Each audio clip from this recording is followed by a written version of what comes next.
Now student, we are going to discuss question number 6, or we can say 7.6, and in this question it is given to you that actually we have to find component along x, y and z axis of angular momentum L of a particle whose position vector are with components x, y and z and momentum is p with component px, py and pz. Clear? Now what is our objective in this question? Our objective here in this question is to calculate that if the particle move in xy plane, the angular momentum has only z component. Clear? So now concentrate. Now we can see, let's suppose if I am talking about a position vector. Clear? So if I am talking about position vector, just a minute. Yes, if I am talking about position vector. Clear? So position vector, this is given x, y and z. So I can say this is x I cap plus y j cap plus I can say this is z k cap. Clear to everyone? Yes. And if I am talking about angular momentum, so I am saying, let's suppose angular momentum is represented by L vector. So this one is what? Lx I cap, Ly j cap plus Lz k cap. Clear?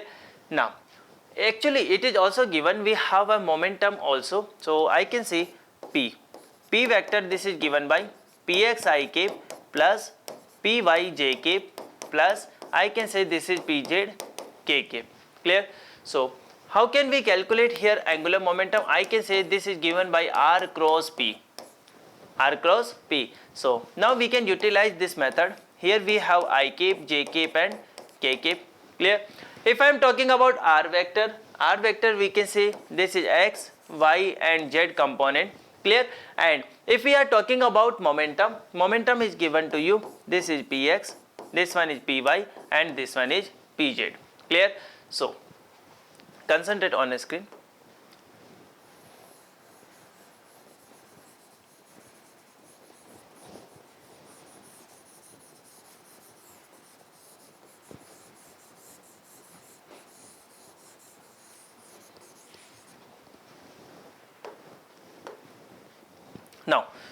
Now how can we write? We can write like this. L vector we can say Lx I cap plus Ly j cap plus Lz k cap.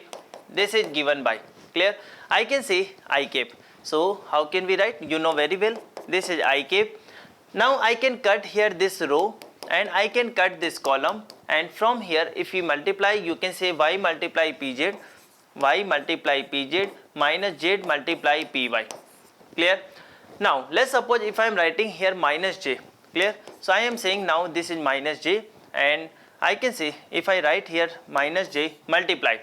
Now we can say if I again cut this column and this row, then if I multiply x with pz, so I can say this is x pz minus I can say z px. Clear? And if I write here k cap. Clear? So if I write here k cap means I can say x times of py minus times of y of px. So x times of py minus I can say y times of px. Clear?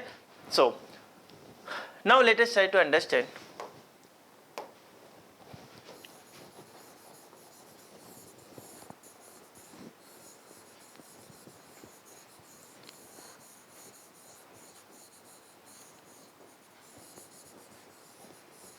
Now, so from here actually you can see in this question it is given that if a particle move only in xy plane means I can say here we are getting value z equal to 0.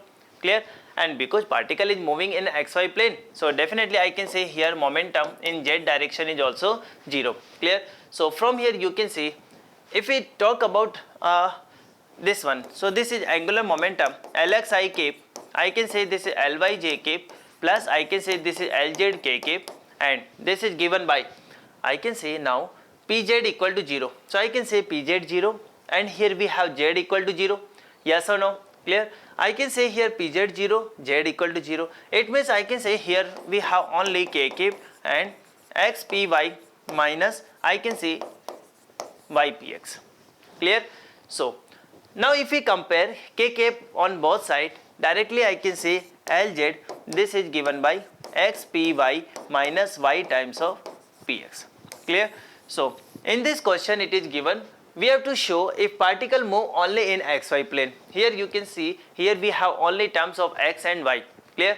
So at that time momentum has only z component. Yes, here we are getting only value of Lz. Clear? So this is all about this question.